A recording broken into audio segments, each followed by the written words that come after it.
मेरे प्यारे साथियों, नमस्कार। स्वागत है आपका क्रिएटिव क्लासेज में। और आज हम लोग बात करने जा रहे हैं उस शायर की जिन्होंने लिखा है कि मैं उस मोहल्ले में उम्र काट आया हूँ। मैं उस मोहल्ले में उम्र काट आया हूँ जहाँ पे घर नहीं मिलते मकान मिलते हैं। जहाँ पे घर नहीं मिलते मकान मिलते हैं और जहाँ जहाँ चिरागों ने की है खुदकुशी, वहाँ वहाँ पे हवा के निशान मिलते हैं। जहाँ जहाँ चिरागों ने की है खुदकुशी, वहाँ वहाँ पे हवा के निशान मिलते हैं। जी हाँ, बिल्कुल आपने बिल्कुल सही समझा। मैं बात करने जा रहा हूँ राहत साहब की। राहत इंदौरी जो विश्व विख्यात उर्दू कवि हुए भारत के। उन्होंने भारत में उर्दू पत्रिकाएं भी निकाली। उन्होंने कई विश्वविद्यालयों में प्राध्यापक का काम भी किया। आज उनके जीवनी पे थोड़ा चर्चा करें और उसके बाद उनके कुछ प्रमुख रुबाइयाँ जो उन्होंने लिखी हैं और जो उनकी फेमस पंक्तियाँ हैं उस पर चर्चा करते हैं।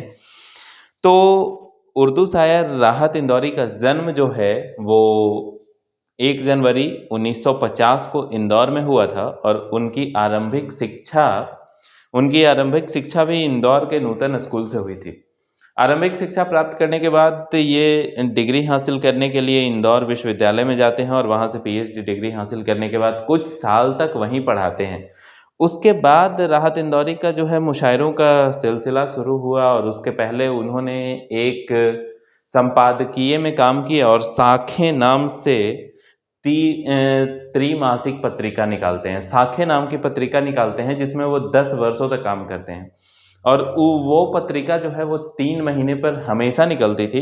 और उसके बाद वो मुशायरों में शामिल होने लगते हैं और मुशायरों में शामिल होने के बाद राहत साहब की प्रख्याति, राहत साहब इतने विख्यात हो जाते हैं कि वो विश्व में अलग अलग देशों में मुशायरा और शेरो शायरी करने और उनमें शिरकत करने जाने लगे। जैसे उन्होंने England, Singapore, Pakistan, Qatar, Oman इत्यादि देशों में अपना जो है वो मुशायरा किया। यहीं तक सीमित नहीं रहती है उनकी उड़ान, उनकी ऊंचाई। वो भारतीय बॉलीवुड फिल्म की अनेक फिल्मों में अपनी गज़ल, अपनी लेखनी प्रस्तुत करते हैं और उनकी मशहूर गीत लगभग सभी गज़ल गायकों ने गाई है और उसमें आवाज़ दी है। जैसे उन्होंने मुन्ना भाई एमबीबीएस में काम किया। उन्होंने सर, खुद्दार, जानम, नाराज, नाजायज, औजार, आरजू, याराना, करीब, मिशन काश्मीर, घातक, मैं अनाड़ी तू खिलाड़ी, है ना, सॉरी, मैं खिलाड़ी तू अनाड़ी, मुन्ना भाई एमबीबीएस, इश्क, मर्डर और मीनाक्षी जैसी फिल्मों में उन्होंने अपना गीत दिया है, गजल दिया है। उनकी उनकी उपलब्धि इतना ज़्यादा हो जाता है, वो इतना ज़्यादा विख्यात हो जाते हैं कि कुछ लोग तो उन पे रिसर्च करने लगते हैं। जैसे दिल्ली विश्वविद्यालय में, लाहौर विश्वविद्यालय में, लखनऊ, इंदौर और भोपाल, इन सब विश्वविद्यालयों में उनके नाम पे रिसर्च शुरू होता है और कुछ स्टूडेंट जो हैं वो पीएचडी करके जाते हैं उनके क्या बोलते हैं, उनके जीवनी पे। तो राहत साहब की कुछ महत्वपूर्ण पंक्तियाँ जो मुझे याद आती है, और उन महत्वपूर्ण पंक्तियों में या फिर उनकी रचनाओं में बात करें तो उनकी 3 प्रमुख उर्दू रचनाएं हैं, उर्दू पुस्तकें हैं, जिनका नाम है धूप धूप, पांचवा दरवेश और नाराज। हिंदी पुस्तक भी उन्होंने लिखी है और हिंदी पुस्तकें हैं उनके मेरे बाद, धूप बहुत है, चांद पागल है और मौजूद। उसमें से नाराज आज मेरे पास है, आप देख सकते हैं, जो इनकी एक फेमस पुस्तक रही है नाराज। और इसको पढ़िए आप लोग। ये बहुत ही बेहतरीन गज़ल इसमें लिखा गया है और बहुत ही बेहतरीन शायरियों को समाहित किया गया है। वो कहते हैं कि जहाँ मैं था वहाँ दुनिया कहाँ थी, और वहाँ मैं हूँ जहाँ ले आई दुनिया। जहाँ मैं था वहाँ दुनिया कहाँ थी और आज वहाँ मैं हूँ जहाँ ले आई दुनिया। तो ये 26 नंबर का उनका गज़ल है। ये कहते हैं कि यहाँ कब थी जहाँ ले आई दुनिया, यह दुनिया को कहाँ ले आई दुनिया। जमी को आसमानों से मिलाकर जमी पर आसमां ले आई दुनिया। जमी को आसमानों से मिलाकर जमी पर आसमां ले आई दुनिया। मैं खुद से बात करना चाहता था, खुदा की दरमियाँ ले आई दुनिया। और चिरागों की लवें सहमी हुई है, सुना है आंधियाँ ले आई दुनिया। जहाँ मैं था वहाँ दुनिया कहाँ थी, वहाँ मैं हूँ जहाँ ले आई दुनिया। तरक्की हमने की थी साखे गुल की, मगर तीरों कमा ले आई दुनिया। तरक्की हमने की थी साखे गुल की, मगर तीरों कमा ले आई दुनिया। तो जो जो मुझे पसंद आया है मैं सिर्फ उन्हीं पे बात आज करता हूँ। उसके बाद एक दिन एक सेशन बनाऊंगा जिसमें नाराज की पूरी रुबाइयाँ आपके सामने प्रस्तुत करने का प्रयास करूंगा। तो इसके बाद एक इनका फेमस है कि अंदर का जहर चूम लिया, धूल के आ गए, कितने शरीफ लोग थे सब खुल के आ गए। अंदर का जहर चूम लिया, धूल के आ गए, कितने शरीफ लोग थे सब खुल के आ गए। सूरज से जंग जीतने निकले थे बेवकूफ, सारे सिपाही मोम के थे सब घुल के आ गए। सारे सिपाही मोम के थे सब घुल के आ गए, मस्जिद से दूर दूर कोई दूसरा न था। हम आज अपने आप से मिलजुल के आ गए। नींदों से जंग होती रहेगी तमाम उम्र, आंखों में बंद ख्वाब मगर खुल के आ गए। नींदों से जंग होती रहेगी तमाम उम्र, आंखों में मगर ख्वाब खुल के आ गए। सूरज ने अपनी शक्ल भी देखी थी पहली बार, आईने को मजे भी मुकब्बिल के आ गए। अनजाने सारे फिरने लगे हैं इधर उधर, मौसम हमारे शहर में काबुल के आ गए। अनजाने सारे फिरने लगे हैं इधर उधर, मौसम हमारे शहर में काबुल के आ गए। इसके बाद एक उनका फेमस है कि चलो फलक पे कहीं मंजिलें तलाश करें, जमी पे कुछ नहीं हासिल हसूल होने का। चलो फलक पे मंजिलें तलाश करें, जमी पे कुछ नहीं हासिल हसूल होने का। तो इसको उन्होंने बोला है कि नज़ारा देखिए कलियों के फूल होने का, यही है वक्त दुआएं कबूल होने का। उन्हें बताओ कि ये रास्ते सलीब के हैं, जो लोग करते हैं दावा रसूल होने का। तमाम उम्र गुजरने के बाद दुनिया में पता चला हमें अपने फजूल होने का। तमाम उम्र गुजरने के बाद दुनिया में पता चला हमें अपने फिजूल होने का। और उसूल वाले हैं बेचारे इन फरिश्तों ने, मजा चखा ही नहीं वे असूल होने का। उसूल वाले हैं बेचारे इन फरिश्तों ने, मजा चखा ही नहीं वे असूल होने का। है आसमां से बुलंद उनका मर्तबा जिसको, सर्फ सर्फ का मतलब होता है गौरव। है आसमां से बुलंद उनका मर्तबा जिसको, सर्फ है आपके कदमों की धूल होने का। चलो फलक पे कहीं मंजिलें तलाश करें, चलो फलक पे कहीं मंजिलें तलाश करें, जमी पे कुछ नहीं हासिल हसूल होने का। जमी पे कुछ नहीं हासिल हसूल होने का, है ना। हिंदुस्तान के बारे में वो लिखते हैं और कहते हैं कि सारी दुनिया बुला रही है मगर मुझसे हिंदुस्तान लिपटा है। सारी दुनिया बुला रही है मगर मुझसे हिंदुस्तान लिपटा है। मतलब हिंदुस्तान के साथ उनका प्रेम और सद्भाव हमेशा बना रहा है। उर्दू के शायर होने के साथ साथ वो हमेशा बोलते रहे हैं कि मेरी आखिरी ख्वाहिश है कि मेरे मस्तक पे हिंदुस्तान लिख दिया जाए।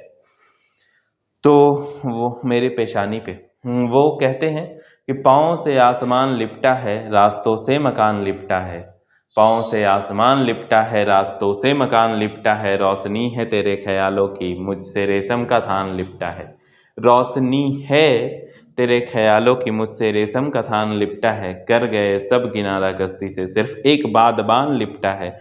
दे तवानाइयाँ मेरे माबूद, जिस्म से खानदान लिपटा है। और मैं सुन रहा हूँ क्या क्या कुछ, मुझसे एक बेजुबान लिपटा है। सारी दुनिया बुला रही है मगर मुझसे हिंदुस्तान लिपटा है। सारी दुनिया बुला रही है मगर मुझसे हिंदुस्तान लिपटा है। एक पूरा ही चैप्टर मुझे जो पसंद है वो मैं आपके सामने प्रस्तुत कर रहा हूँ। ये कहते हैं कि सफ़र में जब भी इरादे जवान मिलते हैं, सफ़र में जब भी इरादे जवान मिलते हैं, खुली हवाएं खुले बादबान मिलते हैं। बहुत कठिन है मसाफत नई ज़मीनों की। मसाफत का मतलब होता है यात्रा। बहुत कठिन है मसाफत नई ज़मीनों की, कदम कदम पे नए आसमान मिलते हैं। मैं उस मोहल्ले में एक उम्र काट आया हूँ जहाँ पे घर नहीं मकान मिलते हैं। यही बात मैंने शुरुआत में की थी कि मैं उस मोहल्ले में उम्र काट आया हूँ जहाँ पे घर नहीं मकान मिलते हैं। और जो ज़ोर ज़ोर से करते हैं बात आपस में, सफ़र में ऐसे कई बेजुबान मिलते हैं। जो जोर जोर से बात करते हैं आपस में, सफ़र में ऐसे कई बेजुबान मिलते हैं। जहाँ जहाँ भी चिरागों ने खुदकुशी की है, वहाँ वहाँ पे हवा के निशान मिलते हैं। रकीब, दोस्त, पड़ोसी, अजीज, रिश्तेदार, मेरे खिलाफ सभी के बयान मिलते हैं। रकीब का मतलब होता है दुश्मन। तो वो कहते हैं कि रकीब, दोस्त, पड़ोसी, अजीज, रिश्तेदार, मेरे खिलाफ सभी के बयान मिलते हैं। मतलब जो जो मेरे खिलाफ है सब है, और सभी के बयान सेम है। तो मेरे खिलाफ सभी के बयान मिलते हैं। एक लाइन वो कहते हैं कि ख्याल था कि ये पथराव रोक दें चलकर, जो होश आया तो देखा लहू लहू थे हम। इसको भी आपके सामने प्रस्तुत करने की मंशा है मेरी, तो सुनिएगा कि उठी निगाह तो वो अपने ही रूबरू हम थे। जमीन आईना खाना थी, चार सू हम थे। दिनों के बाद अचानक तुम्हारा ध्यान आया, खुदा का शुक्र कि उस वक्त बाबूजू हम थे। जब आईना तो नहीं था पर आईने सा था, वह हम नहीं थे मगर यार हूबहू हम थे। वह आईना तो नहीं था पर आईने सा था, और वह हम नहीं थे मगर यार हूबहू हम थे। ज़मीं पे लड़ते हुए आसमां के नरगे में थे, कभू कभू कोई दुश्मन, कभू कभू हम थे। हमारा जिक्र भी अब जुर्म हो गया है वहाँ, दिनों की बात है महफिल की आबरू हम थे। हमारा जिक्र भी अब जुर्म हो गया है वहाँ। मान लीजिए कि आप कहीं बहुत ही ज़्यादा आया जाया करते हैं और वहाँ आपके बिना कोई काम नहीं होता है, और वहाँ के लोग अचानक आपसे जब खफा हो जाएं तो उस पे लिखते हैं कि हमारा जिक्र भी अब जुर्म हो गया है वहाँ, दिनों की बात है महफिल की आबरू हम थे। ख्याल था कि ये पथराव रोक दें चलकर, जो होश आया तो देखा कि लहू लहू हम थे। ख्याल आया कि ये पथराव रोक दे चलकर, जो होश आया तो देखा कि लहू लहू हम थे। मतलब पथराव हम पे ही हो गया है तो कैसे रोकेंगे। एक उनका अगला पंक्ति कहते हैं कि ऊंचे ऊंचे दरबारों से क्या लेना, बेचारे हैं बेचारों से क्या लेना। ऊंचे ऊंचे दरबारों से क्या लेना, बेचारे हैं बेचारों से क्या लेना। जो मांगेंगे तूफानों से मांगेंगे, कागज की इन पतवारों से क्या लेना। हम ठहरे बंजारे, हम बंजारों को दरवाजों और दीवारों से क्या लेना। हम ठहरे बंजारे, हम बंजारों को दरवाजों और दीवारों से क्या लेना। ख्वाबों वाली कोई चीज़ नहीं मिलती, सोच रहा हूँ बाजारों से क्या लेना। खाली हाथों जितना है ये जंग हमें, लकड़ी के इन तलवारों से क्या लेना। आग में हम तो बाग लगाते हैं हमको, दो खज तेरे अंगारों से क्या लेना। दो खज का मतलब होता है नर्क। दो खज तेरे अंगारों से क्या लेना, चिनगारी का दावा करते फिरते हैं। बस्ती के इन बीमारों से क्या लेना, साथ हमारे कई सुनहरी सदियां हैं। हमें शनिचर इतवारों से क्या लेना, अपना मालिक अपना खालिक अफजल है। अपना मालिक अपना खालिक अफजल है। मतलब मालिक खालिक का मतलब होता है परमात्मा या उत्तम। तो अपना मालिक अपना खालिक अफजल है, आती जाती सरकारों से क्या लेना। पाँव पसारो सारी धरती अपनी है, यार इजाज़त मक्कारों से क्या लेना, यार इजाज़त मक्कारों से क्या लेना। आगे है कि काम सब गैर जरूरी है जो सब करते हैं, और हम कुछ नहीं करते मगर गजब करते हैं। काम सब गैर जरूरी है मगर सब करते हैं, और हम कुछ नहीं करते मगर गजब करते हैं। है ना। आपकी नज़रों में सूरज की है जितनी अजमत, हम चिरागों का भी उतना ही अदब करते हैं। आपकी नज़रों में सूरज की है जितनी अदमत, हम चिरागों का भी उतना ही अदब करते हैं। मतलब आज का दुनिया जो कॉरपोरेट सेक्टर की ओर भाग रहा है ना, उसमें अगर आप ब्राइटिंग स्टार की ओर देख रहे हैं, या अगर आप राइजिंग सन की ओर देख रहे हैं कि जो बहुत ज़्यादा काम कर रहा है, उसका वैल्यू आपके पास है। लेकिन अगर जो उभर रहा है उसका वैल्यू नहीं है, उसको अगर आप आगे नहीं बढ़ाइएगा तो काम नहीं चलेगा। तो आपको वैसा बनना होगा, आपको वैसा टीएल बनना होगा जो अपने सभी मेंबर्स को एक साथ आगे बढ़ाने का प्रयास करे।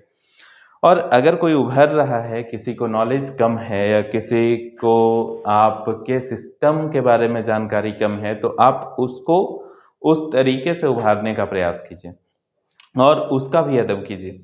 तो यही बात राहत साहब कहते हैं कि आपकी नज़रों में सूरज की है जितनी अदमत, हम चिरागों का भी उतना ही अदब करते हैं, और हम पे हाकिम है कोई हुक्म नहीं चलता। हम पे हाकिम का कोई हुक्म नहीं चलता, हम कलंदर हैं शहंशाह लक़ब करते हैं। लक़ब का मतलब खिताब होता है या उपाधि। तो हम शहंशाह, हम कलंदर हैं शहंशाह लक़ब करते हैं। देखिए जिसको अपने धुन है मसीहाई की, आजकल शहर के बीमार मतब करते हैं। बीमार का मतलब जो बीमार है, और मतब का मतलब होता है चिकित्सा। तो देखिए जिसको उसे धुन है मसीहाई की, आजकल शहर के बीमार भी मतब करते हैं। और खुद को पत्थर सा बना के रखा है कुछ लोगों ने, बोल सकते हैं मगर बात ही कब करते हैं। खुद को पत्थर सा बना रखा है कुछ लोगों ने, बोल तो सकते हैं मगर बात ही कब करते हैं। एक एक पल को किताबों की तरह पढ़ने लगे, उम्र भर जो न किया हमने वह अब करते हैं। एक एक पल को किताबों की तरह पढ़ने लगे, उम्र भर जो न किया हमने वो अब करते हैं। और इनका सबसे फेमस पंक्ति है कि किसने दस्तक दी ये दिल पर वो कौन है। किसने दस्तक दी ये दिल पर वो कौन है। अजी आप तो अंदर हैं, बाहर कौन है। रोशनी ही रोशनी है हर तरफ, मेरी आंखों में ये मुनब्बर कौन है। मुनब्बर का मतलब होता है उजाला, प्रकाशमान, या चलने वाला कोई चीज। तो रोशनी ही रोशनी है हर तरफ, मेरी आंखों में मुनब्बर कौन है। आसमां झुक झुक के करता है सवाल, आपके कद के बराबर कौन है। आसमां झुक झुक के करता है सवाल कि आपके कद के बराबर कौन है। और हम रखेंगे अपने अश्कों का हिसाब, पूछने वाला ये समंदर कौन है। हम रखेंगे अपने अश्कों का हिसाब, पूछने वाला ये समंदर कौन है। सारी दुनिया हैरती है किस लिए, दूर तक मंजर व मंजर कौन है। मंजर, हैरती का मतलब होता है अचंभित। तो सारी दुनिया हैरती है किस लिए, दूर तक मंजर व मंजर कौन है। मुझसे मिलने ही नहीं देता मुझे, क्या पता ये मेरे अंदर कौन है। मुझसे मिलने ही नहीं देता मुझे, क्या पता ये मेरे अंदर कौन है। शैतान है और कौन। चलिए, तो इस तरह राहत साहब की और भी बहुत सी बातें, बहुत सी गज़लें, बहुत सी शायरियाँ आपके सामने प्रस्तुत करूँगा। ये कहते हैं कि सहरे दिल में अजब सन्नाटा, तेरी याद आए तो हलचल हो जाए। सहरे दिल में अजब सन्नाटा, तेरी याद आए तो हलचल हो जाए। तो सब्र कीजिए इन सब चीज़ों के लिए जो आगे आएगी। कहते हैं कि गुजारिशों का कुछ उस पर असर नहीं होता, वह अब मिलेगा तो लहजा बदल के देखूंगा। मजाक अच्छा रहेगा यह चांद तारों से, मैं आज शाम से पहले ही ढल के देखूंगा। मजाक अच्छा रहेगा यह चांद तारों से, मैं आज शाम से पहले ही ढल के देखूंगा। तो बहुत बहुत धन्यवाद आपका बने रहने के लिए। और इसी तरह और भी साहित्यिक रचनाओं को या साहित्य को अपने तक पहुंचाने के लिए, आपके तक पहुंचाने के लिए मैं लगातार प्रयास करता रहूँगा। आप बने रहें हमारे साथ। अभी बहुत सारी किताबें जैसे गीतांजलि है, प्रेमचंद की कुछ प्रमुख पुस्तकें हैं, सेवा सदन, कर्मभूमि, गोदान, वो आप तक पहुंचाने का प्रयास करूंगा। इसके साथ आगे भी कुछ कालिदास की प्रमुख रचनाएं हैं जैसे रघुवंशम, अभिज्ञान शाकुंतलम, जिसकी चर्चा हम लोग करेंगे कि रघुवंशम में रघु का वंश कहाँ से चलता आया है, और दिलीप रघु ऐसे करते करते अयोध्या का निर्माण किस प्रकार आगे की ओर बढ़ा, राजा राम तक पहुंचा। और किस लिए हम लोग हमेशा कहते हैं कि रघुकुल रीत सदा चली आई, प्रेम प्राण जाए पर वचन न जाई। तो उन सब बातों को हम लोग साझा करेंगे। तो लगातार बने रहें हमारे साथ और अगले वीडियो का इंतज़ार करें। बहुत बहुत धन्यवाद आपका।